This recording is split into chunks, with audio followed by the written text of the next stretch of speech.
हम अपडेट शामिल करें। आपको बताएं कि सुप्रीम कोर्ट तरमीमी प्रैक्टिस एंड प्रोसीजर ऑर्डिनेंस 2024 को मंजूर कर लिया गया। वज़ीर आज़म और वफाकी काबीना ने ऑर्डिनेंस की मंजूरी दे दी है। प्रैक्टिस एंड प्रोसीजर तरमीमी ऑर्डिनेंस की सदर से जल्द मंजूरी का इम्कान है, जबकि चीफ जस्टिस को सुप्रीम कोर्ट के मुकदमात मुकर्रर करने का इख्तियार बढ़ जाएगा। और वज़ारत कानून ने गुज़िश्ता रोज़ ऑर्डिनेंस वज़ीर आज़म और काबीना को भिजवाया था। तफसीलात फहद चौधरी से जानते। जी फहद। जी देखिए, वफाकी काबीना ने प्रैक्टिस एंड प्रोसीजर ऑर्डिनेंस की मंजूरी दे दी है। ज़राए के मुताबिक वफाकी काबीना ने वजारत कानून की सर्कुलेशन समरी पर ऑर्डिनेंस की मंजूरी दी है और ऑर्डिनेंस के जरिए चीफ जस्टिस के मुकदमात को मुकर्रर करने का इख्तियार बढ़ाने का फैसला किया गया है। किसी कमेटी रुकन की अदम दस्तयाबी पर चीफ जस्टिस किसी भी जज को कमेटी का रुकन नामजद कर सकेंगे।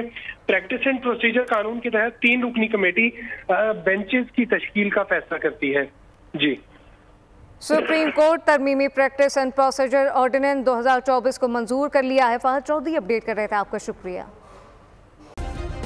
सब्सक्राइब करें और बेल दबाएं ताकि कोई खबर रह न जाए।